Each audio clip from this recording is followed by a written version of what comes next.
All right, and we are live.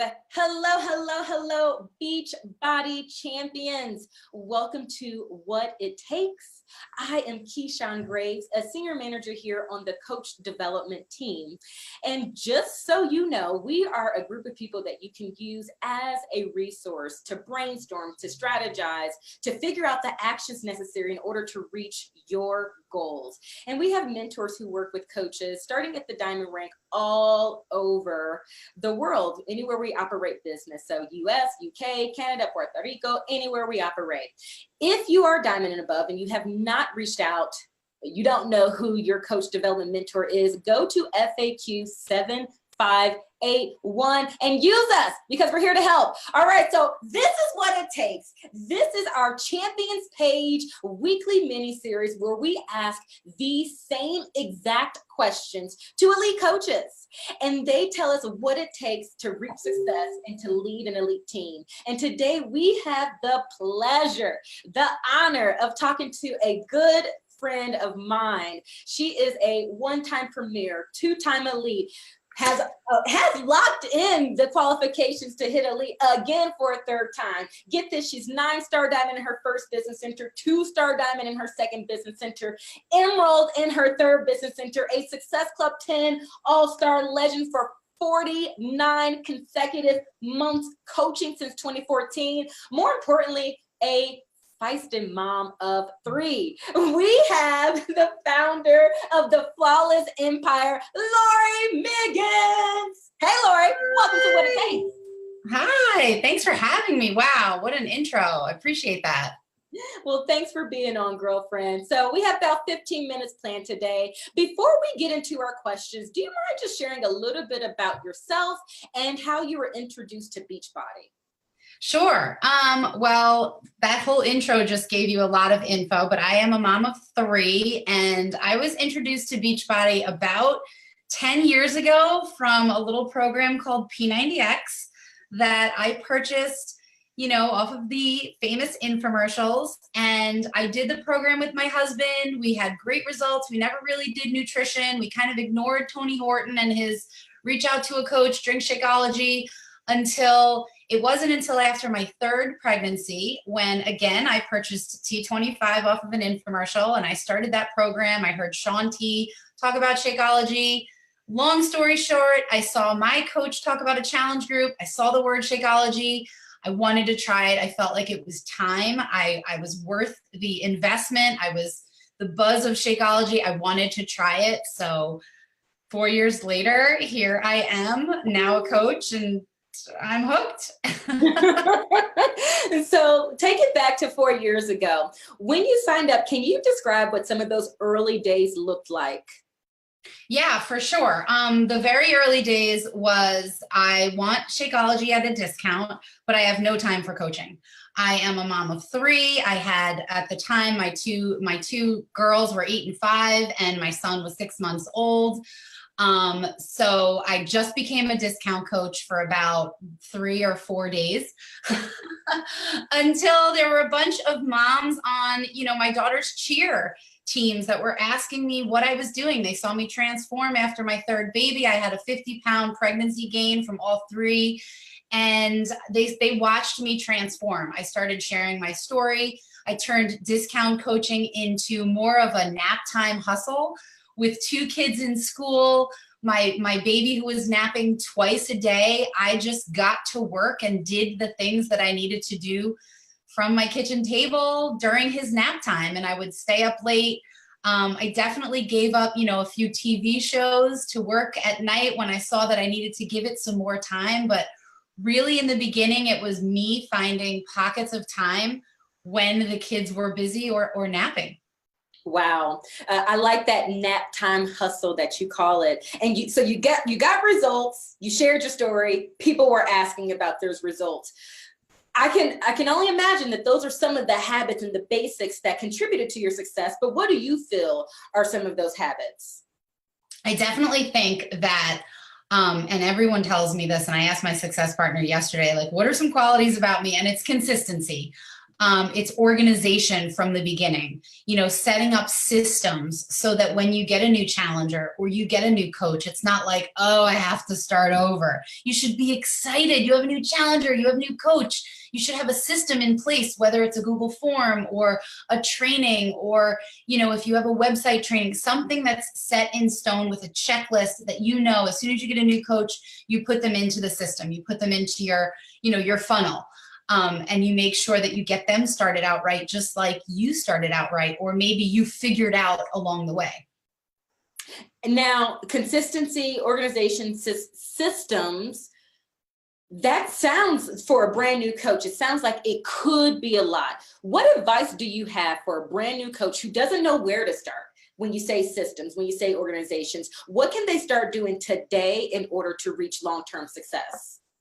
I would definitely find like that one thing that you want to do. I know there's a lot of buzz about Google Streak and Google Forms, and, just start with one thing at a time and start with today. Like if you've been a coach for 5 months and you're like, I have customers on this piece of paper and this piece of paper and follow-ups, just start from today. Start from right now today, the people that you're talking to, plug them into a new system that's going to get you organized. I'm not saying that I'm perfect by any means. I have a binder with notebook paper still, but I do utilize systems that help me stay more organized, such as Streak. Another thing that I have to say that helps me a lot is I don't handhold. So I provide the information, I provide the trainings, I provide the systems to my coaches and also to my challengers. And they have the information and I don't necessarily hold their hand. They ask questions, I give them where to find it rather than giving them the answer, especially with coaches, on your team page. Give them the FAQ or point them in the direction of the FAQ, or, tell them to Google it. Or if it's a challenger in a challenge group, it's in a unit or a file, or use the little search bar on the side because 14 other people asked that same question. So just make sure that you're not making your job more difficult than, you really want to find the joy. And so by setting up those systems and having those things in place, it really allows you to find the joy and keep the joy. I like that. This is your business, your nap time hustle, whatever you call it. Take ownership of it. Lori, what about the coach who's struggling or who's thinking about giving up? What advice do you have for them? So I would tell them for sure to, just like I said, find the joy. Like, what are you struggling with? Go back to, what did you love about this when you first started? Revisit your why.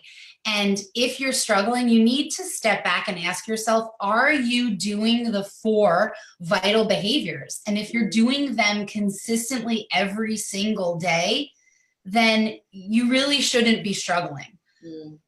Anytime I talk to new coaches or coaches that are struggling, there's always a missing link. There's always one of the vital behaviors. It always tends to be personal development, or inviting. So those, just make sure you're doing those 4 vital behaviors. Those 4 vital behaviors were developed for a reason. They work if you do them every single day consistently. So asking yourself, are you doing those basics and are you being consistent with it before you decide to quit? And do you have a why, and is it strong? Love those that advice, Lori. Our next question is, what is the best advice someone has given you regarding your business?